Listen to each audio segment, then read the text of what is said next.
हम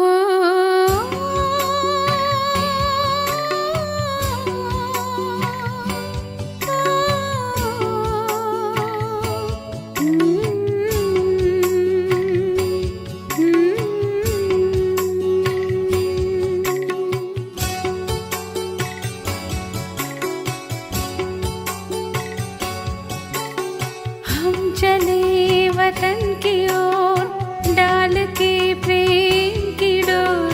हम चले वतन की ओर डाल के प्रेम की डोर। बाबा खींच रहा है आज सहज ही अपनी। ஓம் சாந்தி 31/12/1984 அவ்யக்த பாப்தாதாவின் மகா வாக்கியம். தலைப்பு: புதிய ஞானம் மற்றும் புதிய வாழ்க்கை மூலமாக புதுமையின் ஜொலிப்பை காண்பியுங்கள். இன்று நாலாபுறங்களிலும் உள்ள குழந்தைகள் உடல் ரூபத்தில் மற்றும் ஒளி வடிவமான உடல் ரூபத்தில் புது யுகம், புது ஞானம், புது வாழ்க்கையை கொடுக்கும் பாப்தாதாவுடன் புது வருடத்தை கொண்டாடுவதற்காக இந்த ஆன்மீக மிக உயர்ந்த மற்றும் மிகவும் புனிதமான புதிய தர்பாரில் வந்து சேர்ந்திருக்கிறார்கள். அனைத்து குழந்தைகளின் உள்ளத்தின் ஊக்கம், உற்சாகம் மற்றும் மாற்றம் செய்வதற்கான உறுதிமொழிகளின் நல்ல எண்ணங்கள், நல்ல பாவனைகள், நல்ல விருப்பங்கள் பாப்தாதாவிடம் வந்து சேர்ந்துவிட்டன. பாப்தாதாவும் அனைத்து புது உலகை படைக்கும், உலகை மாற்றம் செய்யும் விசேஷ ஆத்மாக்களுக்கு எப்பொழுதும் பழைய உலகத்தின் பழைய சமஸ்காரம், பழைய நினைவுகள், பழைய உள் உணர்வுகள், பழைய உடலின்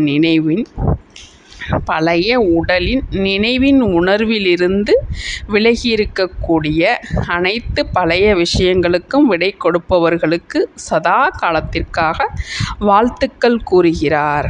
கடந்தவைக்கு முற்றுப்புள்ளியிட்டு சுயராஜ்யத்தின் திலகம் இடுபவர்களுக்கு சுயராஜ்யத்தின் திலகத்தின் வாழ்த்துக்கள் கூறுகிறார்.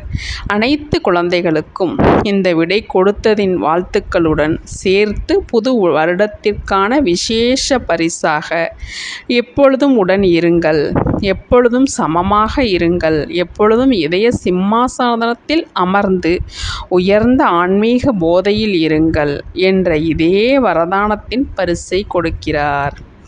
இந்த முழு வருடமும் உடன் இருக்கிறோம், தந்தைக்கு சமமாக இருக்கிறோம் என்ற நினைவு இருக்கிறது என்றால் ஒவ்வொரு எண்ணத்திலும் விடை கொடுத்ததற்கான வாழ்த்துக்களை அனுபவம் செய்து கொண்டே இருப்பீர்கள்.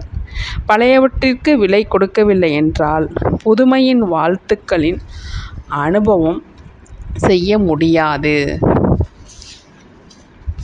எனவே எப்படி இன்று பழைய வருடத்திற்கு விடை கொடுத்து கொண்டிருக்கிறீர்கள், அதேபோல் வருடத்துடன் சேர்த்து என்னென்ன பழைய விஷயங்களை மேலே கூறினோமோ அந்த பழமைக்கு சதா காலத்திற்காக விடை கொடுங்கள். புது யுகம், புது பிராமணர்களின் அழகான உலகம், புதிய சம்பந்தம், புதிய பரிவாரம், புதிய பிராப்திகள் அனைத்துமே புதியதிலும் புதியதுதான். பார்க்கிறீர்கள் என்றால் கூட ஆன்மீக பார்வையோடு ஆத்மாவை பார்க்கிறீர்கள், ஆன்மீக விஷயங்களை தான் யோசிக்கிறீர்கள். அப்படி அனைத்தும் புதியதாக ஆகிவிட்டது இல்லையா? முறை புதியது, அன்பு புதியது, அனைத்துமே புதியது. அப்படி எப்பொழுதும் புதுமையின் வாழ்த்துக்களில் இருங்கள். இதைதான் ஆன்மீக வாழ்த்து என்று கூறுவது. இது ஒரு நாளுக்காக மட்டுமில்லை, ஆனால் எப்பொழுதும் ஆன்மீக வாழ்த்துக்கள் மூலம் வளர்ச்சியை அடைந்து கொண்டே இருக்கிறீர்கள். பாப்தாதா மற்றும் அனைத்து பிராமண பரிவாரத்தின் வாழ்த்துக்கள் மற்றும் ஆன்மீக ஆசீர்வாதங்களினால் வளர்ந்து கொண்டிருக்கிறீர்கள், வாழ்ந்து கொண்டிருக்கிறீர்கள். இந்த மாதிரி புது வருடத்தை உலகில் யாரும் கொண்டாட முடியாது.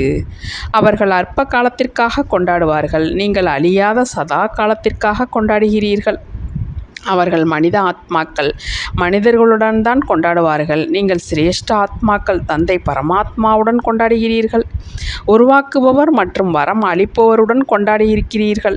எனவே கொண்டாடுவது என்றால் பொக்கிஷங்களினால், வரதானங்களினால் சதா காலத்திற்காக பையை நிரப்புவது. அவர்களுடையது கொண்டாடுவது மற்றும் இழப்பது, இது பையை நிரப்புவது. எனவேதான் பாப்தாதாவுடன் கொண்டாடுகிறீர்கள் இல்லையா? அந்த மனிதர்கள் ஹாப்பி நியூ இயர் என்று கூறுவார்கள். நீங்கள் எவர் ஹாப்பி நியூ இயர் என்று கூறுகிறீர்கள்? இன்று குஷியாக இருக்கிறீர்கள், ஆனால் நாளை துக்கத்தின் நிகழ்வு உங்களை துக்கமானவர் ஆக்குவதில்லை. எப்படிப்பட்ட துக்கமான நிகழ்வாக இருந்தாலும், ஆனால் அந்த மாதிரியான நேரத்திலும் சுகம், அமைதி, சொரூப நிலை மூலமாக அனைவருக்கும் சுகம் சாந்தியின் கிரணங்களை கொடுக்கும் சுகத்தின் கடலின் பங்கை செய்கிறீர்கள். எனவே அந்த துக்க சம்பவத்தின் பாதிப்பிலிருந்து விலகி விடுகிறீர்கள். மேலும் யாரெல்லாம் ஹாப்பியை எப்பொழுதும் அனுபவம் செய்கிறீர்கள்? இந்த புது வருடத்தில் என்ன புதுமை செய்வீர்கள்? மேளா செய்வீர்கள், மாநாடு கூட்டுவீர்கள். இப்பொழுது இந்த அனைத்து பழைய பழக்க வழக்கங்களிலிருந்து, பழைய மாதிரி நடந்து கொள்வதிலிருந்து களைப்படைந்திருக்கிறீர்கள். அனைவரும் ஏதாவது புதியது இருக்க வேண்டும் என்று நினைக்கிறார்கள். புதியதாக என்ன இருக்க வேண்டும், எப்படி இருக்க வேண்டும் என்று அதை புரிந்து கொள்ள முடியாது. அந்த மாதிரி புதுமையின் ஆசை வைத்திருப்பவர்களுக்கு புதிய ஞானம் மூலமாக, புதிய வாழ்க்கை மூலமாக புதுமையின் ஜொலிப்பின் அனுபவம் செய்வீங்கள். இது நன்றாக இருக்கிறது. இந்தளவு புரிந்திருக்கிறார்கள்.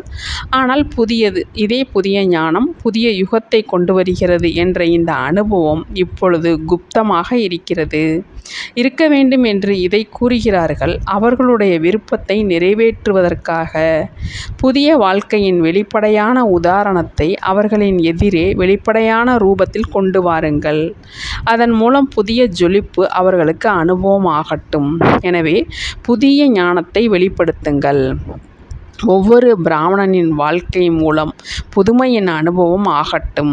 அப்பொழுதுதான் புது உலகின் ஜொலிப்பு அவர்களுக்கு தென்படும். எந்த நிகழ்ச்சி செய்தாலும் அதில் அனைவருக்கும் புதுமை அனுபவமாக வேண்டும் என்ற லட்சியத்தை வையுங்கள். இவர்களும் நல்ல காரியம் செய்து கொண்டே இருக்கிறார்கள் என்று சொல்வதற்கு பதிலாக இது புதிய ஞானம், புதிய உலகை கொண்டு வருவது என்று அனுபவம் செய்ய வேண்டும்.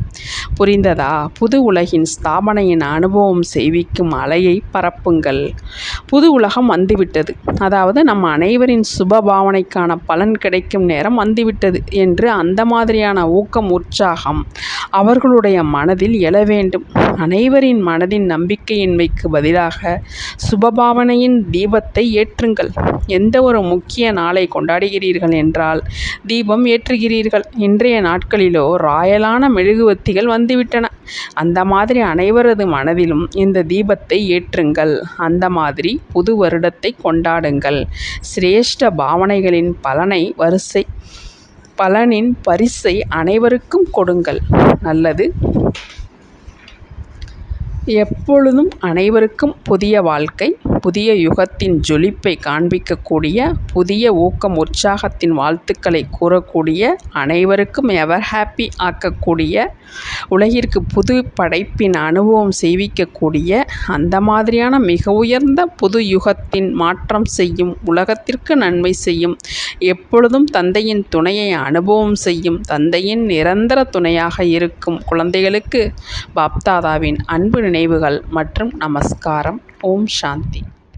तो बच्चों को तो सर्विस करनी है, जो बाबा कहते हैं सबको ये बताओ कि देखो तुम्हारा एम एंड ऑब्जेक्ट ये है, एक गीता है बढ़िया, ये राजयोग है ना बच्चे। कैसे है राजयोग? बिल्कुल सहज है कि बाप को याद करो तो ये वैसा मिलेगा तुमको। ओम शांति।